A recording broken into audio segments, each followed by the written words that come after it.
स्वागत है आपका आज के मेरे एक और अच्छे टॉपिक पर। बहुत ही हैपनिंग सा टॉपिक है ये, क्योंकि ये रिफंड से रिलेटेड है। दोस्तों, आप सभी जानते हैं कि इनकम टैक्स डिपार्टमेंट ने अभी सब कुछ ऑनलाइन और फेसलेस का प्रोग्राम शुरू किया हुआ है। तो ऑनलाइन ही आप अपने रिफंड की रिक्वेस्ट डाल सकते हैं। पर आज का मेरा जो ये वीडियो है, ये बेसिकली उन रिफंड के लिए है जो मैनुअली चलता है। मैनुअली इन द सेंस, ये नॉर्मल आईटीआर प्रोसेसिंग का नहीं है। जैसे आपने आईटीआर ऑनलाइन फाइल कर दिया तो उसका ऑनलाइन रिफंड बहुत इजीली इशू हो जाता है, क्योंकि इनकम टैक्स का जो सॉफ्टवेयर है, आईटीबीए सॉफ्टवेयर, वो क्योंकि आपका रिटर्न ऑनलाइन फाइल हुआ है, तो वो बहुत इजीली उसी के अगेंस्ट प्रोसेस कर वहीं पर उसे इमीडिएटली रिफंड इशू कर देता है। अब बहुत सारे केसेस ऐसे होते हैं जिसमें आपका असेसमेंट हुआ है, आपकी पेनल्टी प्रोसीडिंग फाइनलाइज हुई है, आपका बहुत पुराना एफबीटी का कुछ है, फ्रिंज बेनिफिट टैक्स, जो कि आया साल 2 साल का, फिर अबॉलिश हो गया, फिर आपका वेल्थ टैक्स का है। तो ऐसे बहुत सारे लॉस है जिसके डिसीजन अभी तक आ रहे हैं। 5 साल, 6 साल, 7 साल, 10 साल पुराने ऑर्डर्स हैं जो अभी हमारे डिसाइड हुए हैं या अभी उनके ऑर्डर्स आए हैं। तो आज का जो मेरा ये जो पूरा का पूरा डिस्कशन टॉपिक है, वो उसी पर है कि आपको कैसे एप्लीकेशन करनी है कि आपका रिफंड उन सारे जो ऑर्डर्स फाइनलाइज हुए हैं वो आ जाए। दोस्तों, मैं आपको बता दूं, क्योंकि वो ऑर्डर्स जो पास हुए हैं वो ऑनलाइन ऑर्डर्स नहीं है। मतलब आपने ऑनलाइन अपील फाइल करी हो और उसके वो ऑर्डर्स आए हो, तो अगर वैसा कुछ होता है कि ऑनलाइन अपील फाइल हुई है और ऑनलाइन अपील के ऑर्डर्स आए हैं, तो डिपार्टमेंट को उसका रिफंड इशू करना बहुत सिंपल होता है। बट अगर मैनुअल आपके ऑर्डर्स गए हैं और उसका मैनुअल ऑर्डर आया है, तो वो बहुत मुश्किल होता है डिपार्टमेंट को प्रोसेस करना। एंड ऐसे केसेस में डिपार्टमेंट बहुत लंबा टाइम लगा देते हैं आपको रिफंड इशू करने में। तो इसीलिए जैसे ही आपके पास ऑर्डर आया, ऑर्डर की कॉपी आई, इमीडिएटली इनकम टैक्स डिपार्टमेंट को आपको एक लेटर लिखना है for the issue of refund. आपका लेटर ऑनलाइन चला जाए, आप उसकी ऑनलाइन एप्लीकेशन कर दें या मैनुअल एप्लीकेशन भी डाल दें, तो वो आपके लिए बहुत बेनिफिशियल है। आप इमीडिएटली गिरवांश रेज कर सकते हैं कि आपका ऑर्डर आ चुका है पर आपका रिफंड नहीं आया है। क्योंकि दोस्तों, अगर रिफंड छोटा है तो कोई प्रॉब्लम नहीं है, पर अगर रिफंड बड़ा है, लाइक आपको उन्होंने डिमांड भी पे करवा दी हो 20%, उसके बाद अपील फाइल करने को परमिशन दी हो, तो ऐसे केसेस में जो मेन डिमांड है प्लस जो आपने एडिशनल डिमांड पे करी है, तो वो बहुत बड़ा अमाउंट हो जाता है।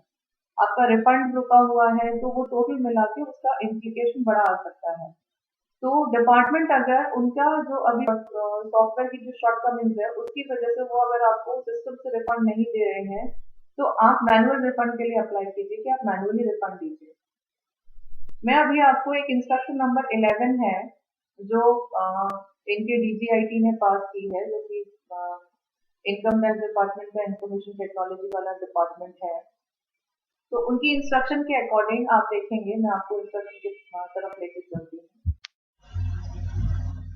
तो अब हम ये इंस्ट्रक्शन वाले पेज पर हैं। इसमें आप देखेंगे 2019 का ही है ये, लास्ट ईयर का सर्कुलर।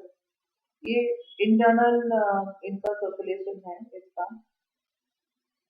तो अगर आप ये इंस्ट्रक्शन देखेंगे, इसमें आप देखिए modification in approval process for issue of paper refund and manual order upload functionality in ITB assessment module. तो ये जो मॉड्यूल है, अगर आप इस इंस्ट्रक्शन को पढ़ेंगे तो इसमें ओवरऑल यही बताया गया है कि अगर कोई भी प्रोसेसिंग हुई है और अपील इफेक्ट देना है, और आप देखिए पेनल्टी का ऑर्डर है या अपील इफेक्ट का ऑर्डर है, एफबीटी का ऑर्डर है, वेल्थ टैक्स का ऑर्डर है, तो ये सारे जो है ये पहले उस समय ऑनलाइन नहीं होता था, ऑफलाइन ही डिमांड आपकी रेज हुई थी, आपने ऑफलाइन उसकी अपील फाइल की थी, उसकी हियरिंग हुई एंड अब उसके ऑर्डर आ गए। तो इन ऑर्डर्स की रिफंड के लिए ये पूरा का पूरा एक सर्कुलर आया हुआ है। तो इसी सर्कुलर को पढ़ते हुए आपको एक मैनुअल एप्लीकेशन करनी चाहिए डिपार्टमेंट को, जिससे वो आपको ये रिफंड बहुत जल्दी इशू करवा दे और उसे नॉर्मल प्रोसेस में लेकर आए। इसके लिए आपको एक एप्लीकेशन बनानी होगी। आप मेरे साथ एंड तक इसमें बने रहिएगा, सो दैट मैं आपको एप्लीकेशन कैसे प्राप्त करनी है वो भी बताऊंगी। तो आप देखेंगे इसमें सिचुएशन जहाँ रिफंड आपको सिस्टम के थ्रू नहीं मिल सकता है, वो मैं आपको बता चुकी हूँ। नेक्स्ट है हमारा कि नॉर्मली ऐसा किसके लिए होता है, एक तो मैंने आपको बता दिया, जो ऑर्डर्स मैनुअली फाइल हुए थे, मैनुअली उनका हियरिंग हो गया, मैनुअली उसका ऑर्डर पास हो गया। इसके अलावा भी ये कुछ बहुत इंपॉर्टेंट केसेस हैं, जैसे रिप्रेजेंटेटिव एसएससी है नॉन रेजिडेंट का, इसकी कोई फंक्शनैलिटी है नहीं आईटीबीए के सॉफ्टवेयर में, जो इनकम टैक्स डिपार्टमेंट का सॉफ्टवेयर है उसमें कोई फंक्शनैलिटी नहीं है। अगर कोई रिकवरी एओ ने करी है, पेंडेंसी करी है, स्टे प्रोसीडिंग्स और granted by court competent authority, जैसे कि आपका केस असिस्टिंग ऑफिसर ने सोचो 1 लाख रुपए की डिमांड के साथ निकाल दिया, उसमें से 20,000 रुपए की डिमांड जमा करवा दी और कहा कि 20% जमा करने के बाद ही आप अपील के आगे आप बढ़िए। तो 20% जमा हो गई आपकी, तो फिर उसके बाद आपका वो ऑर्डर जो है वो फेवरेबल आ गया। अब ऑर्डर फेवरेबल आने के बाद जो 20% की डिमांड है ना, क्योंकि ये आपने ऑनलाइन तो जमा नहीं की है, मतलब online in the sense online आपकी वो डिमांड नहीं थी, सिर्फ 20% डाला, तो कई बार हमने ये रेगुलरली फेस करते आ रहे हैं कि डिपार्टमेंट का जो ये सॉफ्टवेयर है ना, ये उस डिमांड जो आपने पे करी है उसको कंसिडर ही नहीं करता है, तो वहां भी ये दिक्कत आती है। हमारे पास एक नेक्स्ट केस और है जिसमें refund to successor of business in the amalgamation है। ये भी प्रॉब्लमेटिक एरिया है, आईटीपीए डिपार्टमेंट का जो सॉफ्टवेयर है वो इसको कंसिडर नहीं करता है और रिफंड देने में बहुत दिक्कत करता है। Refund to foreign national not having bank account in India, ऐसे केसेस में भी आईटीबीए आपको कोई रिफंड इशू नहीं करता है, मैनुअल ही रिफंड आना होता है इन केसेस में। तो ये जो मैंने कुछ केसेस जो इसमें बताए हैं, refund to member of AOP पर collection of AOP demand recovered from members, AOP ceased to exist, cease होने के बाद आईटीबीए कोई काम नहीं करता है, फिर सारा काम मैनुअल होता है। Where a new PAN is allotted to the person and refund is arising in the proceeding filed initiated with old PAN, तो एक ये केस और है। अब ये इलस्ट्रेटिव लिस्ट है, ऐसी बहुत सारी चीजें हैं जो आईबीए में अभी भी इनकॉर्पोरेटेड नहीं है, उसके लिए आपको मैनुअली एप्लीकेशन करनी होगी। तो अगर कोई आपका ऐसा केस होता है जिसमें आप इनकम टैक्स ऑफिस के चक्कर काट रहे हो और वो आपको बार बार यही कह रहा है कि सिस्टम अलाउ नहीं करता है, सिस्टम में अभी फंक्शनैलिटी नहीं है, तो वो आपको कभी भी नहीं कहते हैं कि आप मैनुअल एप्लीकेशन करो, वो हमेशा आपको यही कहते हैं अभी सिस्टम सही हो रहा है, अभी हमने लिखा है, अभी हम करवाएंगे। तो जैसे कि मैंने अभी आपको इंस्ट्रक्शन नंबर 11 बताई थी, उसमें ये बहुत क्लियर इंस्ट्रक्शंस है कि वो आगे इन सारी जो शॉर्टकमिंग्स है इन सबको इनकॉर्पोरेट करेंगे, आगे फर्दर गाइडलाइंस लेके आएंगे। पर अभी 1 साल हो चुका है और इस 1 साल में अभी तक कोई गाइडलाइंस आई नहीं है। तो अगर आप इनकम टैक्स ऑफिस के ऐसे चक्कर काट रहे हैं तो आई एम श्योर उन्होंने अभी तक आपको कोई सोल्यूशन दिया नहीं होगा। तो इसका एकमात्र सोल्यूशन यही है कि आप उनसे इंसिस्ट कीजिए कि आप इसका मुझे मैनुअल ऑर्डर दीजिए, मैनुअल रिफंड ऑर्डर आप इसका पास कीजिए। मैनुअल रिफंड ऑर्डर के लिए इनको क्वेरी रेज करनी होगी और इनके हायर जो सेकेंड अथॉरिटी होती है वो इसको अप्रूव करने की पावर रखती है। बस आपको इसका प्रॉपर एप्लीकेशन करना है और अपनी एप्लीकेशन आपको उन्हें प्रॉपर तरीके से रिसीव करानी है। एप्लीकेशन कैसे बनानी है उसमें हम नेक्स्ट चलते हैं। तो मैं आपको पूरा इसमें डिटेल बताऊंगी कि आपको ये कैसे करना है। कंटेंट आप देख लीजिए। आपको सेम जुरिसडिक्शनल असिस्टिंग ऑफिसर के लिए लिखना है। जैसे कोई ऑर्डर आपके पास आया है या आपका जो पैन है, अगर असेसमेंट ऑर्डर पास हुआ है, पेनल्टी ऑर्डर पास हुआ है, तो आप जो एप्लीकेशन बनाएंगे वो उसी असिस्टिंग ऑफिसर के नाम पे बनाएंगे जिसके अगेंस्ट वो, मतलब जिसके बिहाफ में वो आया है। अगर आपका पैन या रिप्रेजेंटेटिव एसएससी अमेलगमेशन ये सारे केसेस हैं तो भी आप अपने पैन पे जो आपका जुरिसडिक्शन आ रहा है वहीं आपको इसकी एप्लीकेशन बनानी है। कहीं जुरिसडिक्शनल असिस्टिंग ऑफिसर के चूज करने में समझ में नहीं आ रहा है तो आप मुझे कमेंट्स में लिखिएगा, मैं आपको उसका रिप्लाई कर दूंगी कि आपको कहाँ करना है। अपना केस इलेबोरेट करना है मेन बॉडी में कि आपका केस क्या था और अब आप मैनुअल रिफंड के लिए क्यों उन्हें कह रहे हैं। अर्ली प्रोसेसिंग ऑफ रिफंड का आपको एक्सप्लेनेशन आप चाहें तो दे सकते हैं।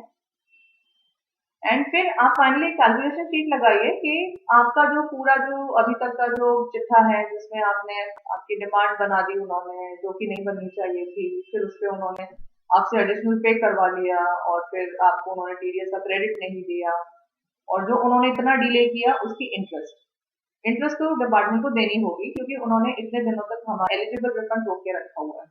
तो आप इसकी कैलकुलेशन शीट बना के अगर डिपार्टमेंट को दे देंगे तो बहुत बेटर होता है। तो इनकम टैक्स ऑफिसर को सिर्फ उसे चेक करना होता है, फ्रेश बनाना की उनको जरूरत नहीं पड़ती है, एंड वो अगर सही होता है तो उसी के अकॉर्डिंग वो काम कर सकते हैं, तो इसके काम थोड़ा उनके लिए इजी भी हो जाता है। तो अब मैं आपको लेके चलती हूँ एप्लीकेशन ड्राफ्टिंग पे, जिसमें हम इनकम टैक्स ऑफिसर यानी कि एसेसिंग ऑफिसर को, जुरिसडिक्शनल एसेसिंग ऑफिसर को हम रिक्वेस्ट रेज करेंगे for the issue of the refund order. तो इसमें हमने डेट से स्टार्ट किया है, एंड असेसिंग ऑफिसर का डिटेल विद कंप्लीट एड्रेस हम यहाँ लिखेंगे। सब्जेक्ट ऑफ कोर्स हमारा वही रहेगा, request for issue of refund order. Reference में we are putting here the order date, जिस किसी ऑर्डर के अगेंस्ट में हमें हमारा मैनुअल रिफंड इशू कराना है, हम उस पे ऑर्डर के रेफरेंसेस देंगे, असेसमेंट ईयर लिखेंगे। इन दी केस ऑफ हम एसएससी का पूरा नाम लिखेंगे, उसका पैन नंबर और full address with pin code. यहाँ तक तो चीजें बहुत सिंपल हैं, आगे चलते हैं। Okay, now we are coming to the main body. So here we have dear sir, अब हम एक्चुअल हमारे उसके साथ स्टार्ट कर रहे हैं एप्लीकेशन के साथ। The above mentioned case has been decided in favor of the assessee while order number, आप order का number लिखिएगा, dated लिखिएगा, and bestest copy of the order is attached herewith for your time perusal। तो हम इसमें copy, order की copy भी लगा देंगे so that डिपार्टमेंट को ज्यादा मेहनत ना करनी पड़े।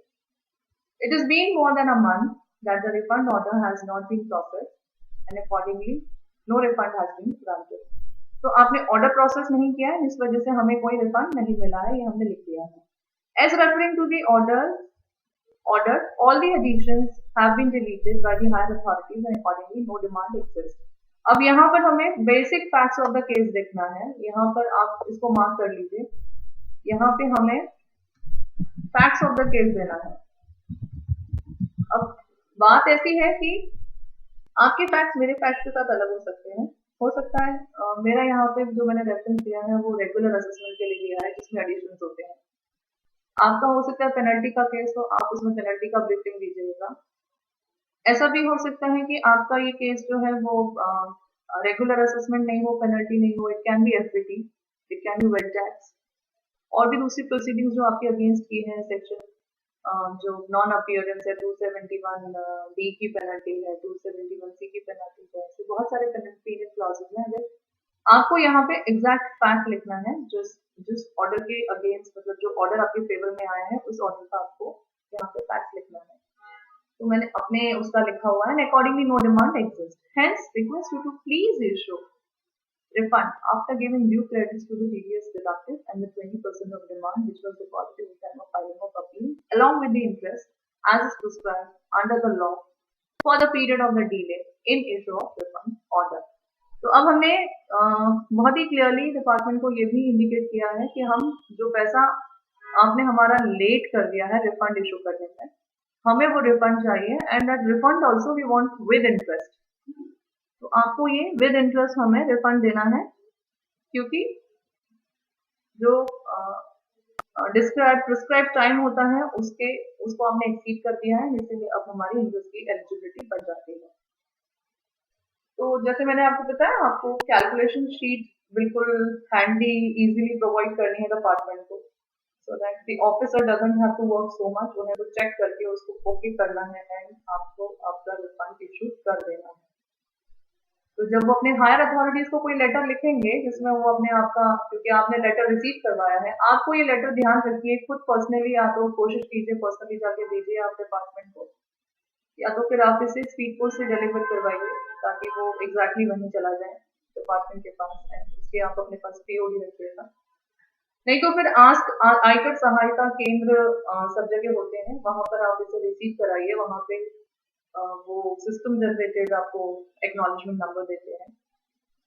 तो ये सिस्टम जनरेटेड एक्नॉलेजमेंट नंबर मिलने के बाद ये सिस्टम के अंदर आ जाता है, सो इनकम टैक्स डिपार्टमेंट को इसे डिस्पोज ऑफ करना होता है। सो ये कुछ चीजें हैं जो आप ध्यान में रखिएगा, ताकि जब आप अपनी एप्लीकेशन इन्हें भेजें तो वो एक प्रॉपर चैनल में जाए एंड फिर उसके रिजल्ट आप देखिएगा। रिजल्ट आपको जल्दी ही मिलेंगे एंड बेस्ट रिजल्ट मिलेंगे। तो calculation sheet for the amount of which all for the refund is attached here with for your ready reference। तो यहाँ पे रेडी रेफरेंस के लिए हमें कैलकुलेशन शीट लगाई है। उसके बाद आप इसको क्लोज कर दीजिए। हमारी क्लोजिंग सैल्यूटेशन है, थैंकिंग यू, रिगार्ड्स, आशीष का साइन एंड सील कर दीजिए एंड अटैचमेंट जरूर लगाइएगा। 2 कॉपी में आप इसका प्रिंट लीजिएगा। एक कॉपी आपके एक्नॉलेजमेंट, आपके खुद की personal copy, office copy and एक डिपार्टमेंट की कॉपी। आई होप इसमें आपको कोई दिक्कत नहीं आएगी। अगर आपके फैक्ट इससे कुछ अलग है तो आप मुझे कमेंट्स में लिख के पूछिएगा। मैं आपको सारे कमेंट्स का रिप्लाई दूंगी। मुझे कमेंट्स का रिप्लाई देना बहुत अच्छा लगता है।